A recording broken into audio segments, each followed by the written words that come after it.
Bonjour à tous. Je suis Céline Joly, éducatrice spécialisée au service d'aide et d'accompagnement à la parentalité de Lille. Je m'appelle Sandrine Cousin. J'ai une petite fille de 9 ans et demi et elle s'appelle Anaëlle. Et je travaille à Marc-en-Barœul dans un CAT. Et grâce à Galia, que j'ai eu un appartement en 2010, parce que j'étais au foyer avec ma fille, c'était un petit peu dur. Et mon compagnon, il est juste là. Et c'était quand même dur de supporter ça, parce qu'au foyer, j'étais tout seul avec ma fille. Et c'était quand même dur. Et maintenant, j'ai eu mon logement, tout va bien. Et je suis...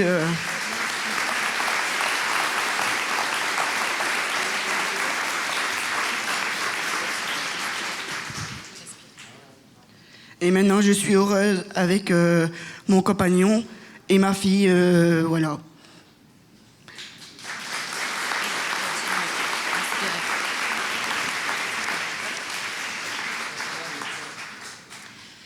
Alors nous voulions tout d'abord vous remercier d'être présents. Vous, je parle aux parents, en plus de tous ces professionnels qui se sont déplacés. Remercier donc tous ces parents qui sont venus et qui sont dans la salle avec nous aujourd'hui. Donc il est également important pour nous de rappeler, même si cela a déjà été beaucoup dit ce matin, que les services d'aide et d'accompagnement à la parentalité puisent leurs forces et leurs ressources dans l'expérience et le discours des parents que nous accompagnons depuis la création 2002.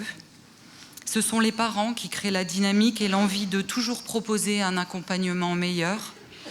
Sans eux, sans vous, penserions-nous toujours à innover, à faire évoluer nos outils et nos moyens, à décaler notre pratique pour pouvoir mieux nous rejoindre dans nos singularités.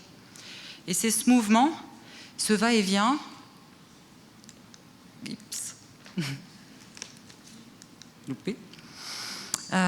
entre réflexion et action qui assure l'éthique de notre accompagnement. C'est bien la collaboration active entre les équipes et les parents, comme on peut le voir sur le schéma que l'équipe de Lille a essayé de faire avec nos petits moyens. On n'est pas infographiste, mais ça nous parlait beaucoup. C'est cette collaboration qui fonde la philosophie de l'action des services d'aide et d'accompagnement à la parentalité. Il s'agit de ne pas réfléchir sans vous, les parents, de ne pas agir sans avoir défini ensemble une motivation, plusieurs objectifs. Donc, avant d'aller plus loin dans la présentation, merci. Merci encore à tous les parents, car c'est vous qui nous aidez à toujours mieux vous aider. Et c'est fort de cette philosophie que le SAP de Lille réfléchit et propose des actions, une méthodologie de travail qui permet aux parents de prendre conscience qu'ils savent faire, ou qu'ils savent, tout court, quelque chose qu'ils pensaient ne pas savoir faire, ou ne pas savoir. Il ne suffit parfois pas d'élaborer des outils de travail sophistiqués, ou de créer des contextes d'action inatteignables pour innover. Il s'agit pour l'essentiel de proposer un accompagnement compréhensif, respectueux et tout simplement accessible. Donc je propose de vous parler de 3 outils, puisqu'on est dans le thème des outils. 3 outils, voire même, je dirais, 3 postures d'accompagnement qui vont traverser les 4 fiches conseils de l'étude. Donc 3 postures d'accompagnement qui ont fait leurs preuves et qui mettent en avant la simplicité et la base du travail ensemble. Donc pour commencer, je vais vous parler d'un support très simple et d'une question très simple qui est: c'est quoi être parent ? Alors c'est un de nos plus vieux outils à Lille, un support d'entretien qu'on utilise depuis presque la création. Alors voilà, c'est quoi être parent quand on pose cette question en début d'accompagnement, ça reprend la méthodologie du brainstorming, où chaque parent dit ce qu'il pense, ce qu'il ressent, un sens limité. Et répondre à la question « c'est quoi être parent ?», ça permet de définir la parentalité de chaque parent. Ça permet aux parents de s'approprier sa propre parentalité, sa propre définition. Et cela donne la possibilité aux parents de mettre en avant leurs atouts et ainsi de souligner les compétences dès le démarrage de l'accompagnement.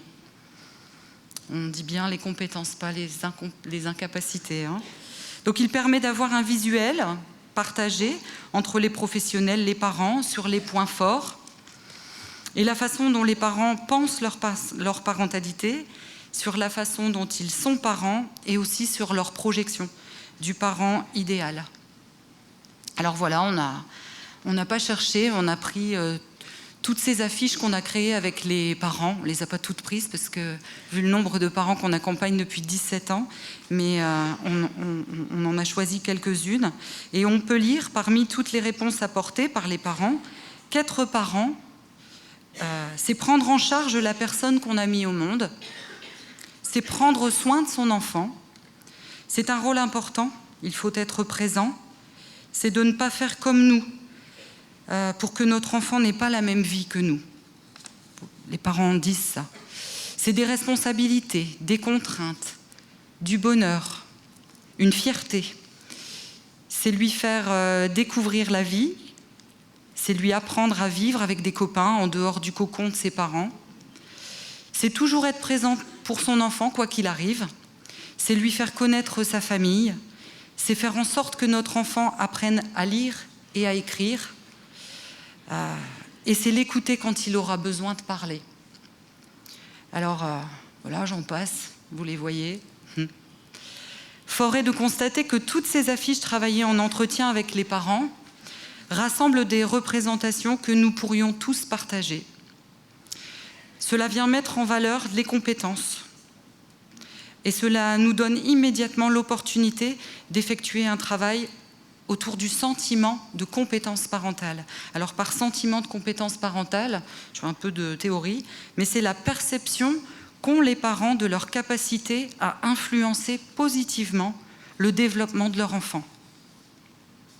Donc l'action des SAP consiste à aider ce parent qui ne se trompe pas toujours quant à ses responsabilités, en fin de compte, vu tout ce que je viens de dire et tout ce que je viens de lire, mais qui, du fait de ses difficultés à lui, ne sait pas toujours trop comment faire.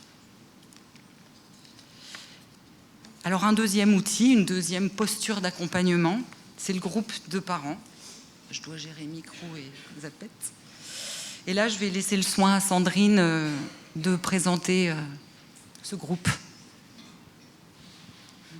Le groupe parentalité, ça fait 3 ans que je participe au groupe et mon conjoint aussi, mais il n'est pas dans le même groupe que vous, que moi. Le groupe parental est lieu une fois par mois, le vendredi matin. Il y a 2 groupes par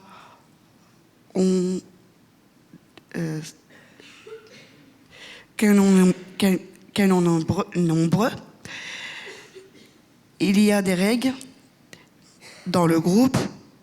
Mettre son portable en silencieux, se respecter, s'écouter, ne pas couper la parole, se moquer, ne pas se moquer, excusez-moi.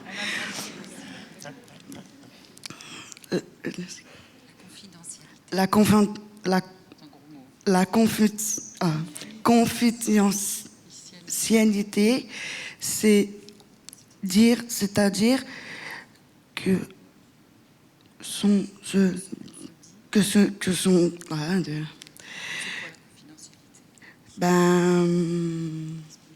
qu'est-ce qu'on dit, ça reste dans le groupe.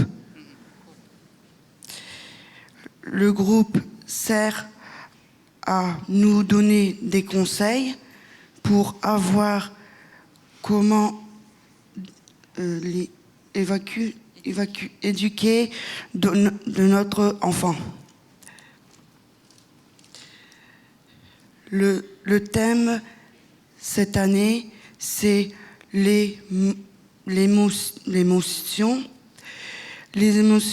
des parents et de tout l'émotion des enfants. On travaille ensemble sur la colère, sur la joie, la tristesse, la peur. Et l'année dernière, le thème, c'était l'autorité parentale. On a réfléchi toute l'année, la sécurité et la santé, l'éducation, la moralité. Être parent, sa tristesse, ça stresse. Du coup, du groupe a été fait du bien, ça fait du bien, pour être bien dans sa peau. Dans le groupe, on peut partager notre histoire et peut aider des uns des autres, donner des conseils entre nous, et ça fait du bien de savoir qu'il n'est pas les seuls à avoir vécu les problèmes. Un groupe uni et on accueille des nouveaux parents. L'année dernière, on s'est tout mis d'accord pour se payer une sortie entre parents au restaurant. C'était bien terminé l'année ensemble.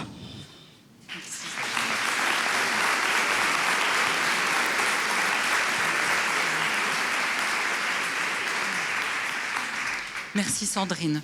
Alors c'est vous qui avez écrit ça, et puis une fois devant tout le monde, on reste collé parce que c'est vous qui avez écrit ce texte. Donc voilà, un gros mot, la pérédance, qui est noté, des concepts. Faut toujours qu'on passe par des concepts.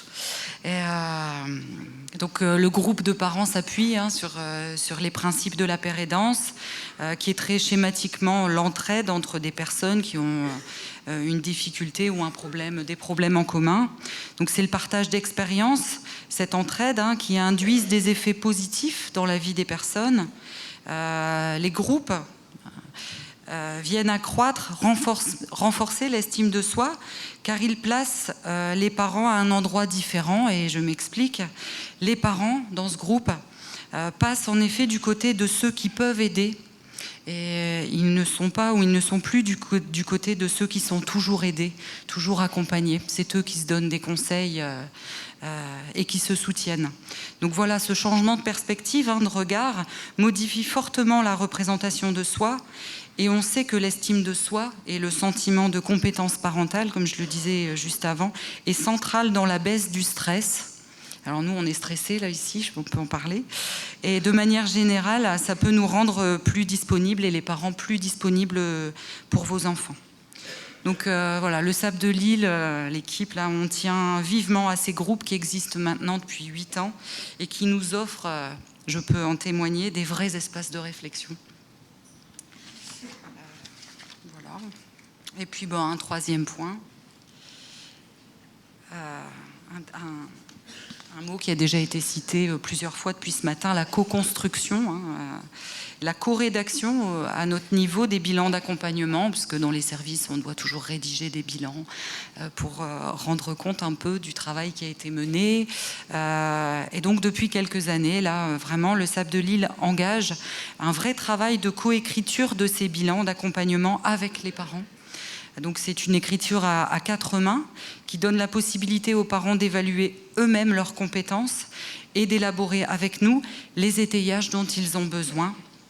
Donc se dire qu'on a écrit, évalué ensemble le travail mené, voilà, le dire là aujourd'hui, ça ne sert pas à idéaliser notre accompagnement, mais bien à effectuer un travail de prise de conscience pour les parents de leur responsabilité parentale. Alors, j'ai choisi avec l'équipe, j'ai choisi de parler de trois exemples très brièvement. Mais donc, 2 bilans d'accompagnement qui se sont transformés au fur et à mesure qu'on les écrivait en notes sociales que les parents ont décidé eux-mêmes d'envoyer et d'en faire des informations préoccupantes. Voilà, envoyé à la CRIP, la cellule départementale du recueil des informations préoccupantes, et qui déclenche du coup des interventions avec un mandat, plus de mandats, voire même une judiciarisation. On s'éloigne de la libre adhésion, mais en écrivant, en rédigeant ces bilans avec les parents, c'est eux qui ont porté cet envoi au titre de l'information préoccupante. Et là, même dernièrement, un signalement qui a été rédigé par la maman, avec le SAP, mais par la maman. Et elle-même disait, si c'est pas sûr qu'il faut l'envoyer à la CRIP, et ben qu'on l'envoie aux 2, à la CRIP et au parquet. Donc voilà, en vous parlant de ces situations, il s'agit de mettre en avant l'un des aspects fondamentaux de nos missions, qui est bien de s'appuyer sur les compétences parentales. Et alors pour ces 3 situations précises, les compétences parentales travaillées n'ont pas suffi à réduire les difficultés familiales, parce que la fin, l'issue, c'est l'idéalisation du pire, on va dire, mais elles ont permis de favoriser la capacité pour ces parents à penser la protection de leur enfant. On est juste en amont, c'est bien la prévention. Mais voilà, les parents peuvent être acteurs, quand on a mené tout ce travail avec eux, de penser la protection de leur enfant. Voilà. Je vous remercie pour votre attention. Merci beaucoup, Sandrine. Ça vous a coûté, je le sais. Et puis, on peut remercier les parents du groupe qui sont venus vous soutenir, qui sont là devant. Merci beaucoup.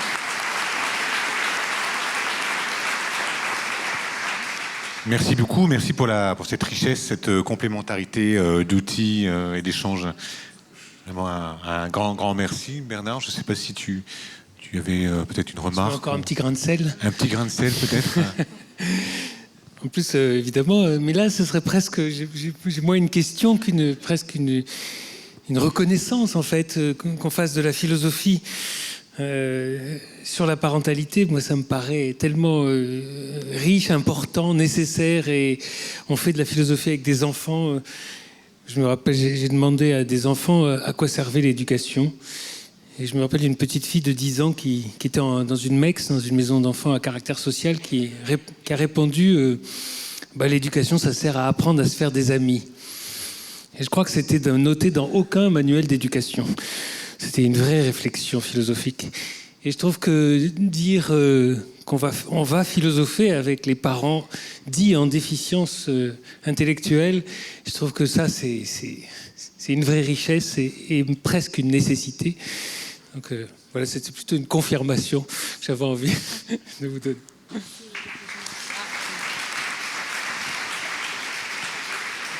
Et aussi, j'ai travaillé à la CISEP de Mouveau en 2009 avec Madame Valérie Desvester. Et franchement aussi, j'aimais bien. Mais malheureusement, je suis partie parce que je suis tombée enceinte. Voilà. J'ai dû quitter le travail pour m'occuper de ma fille et tout ça.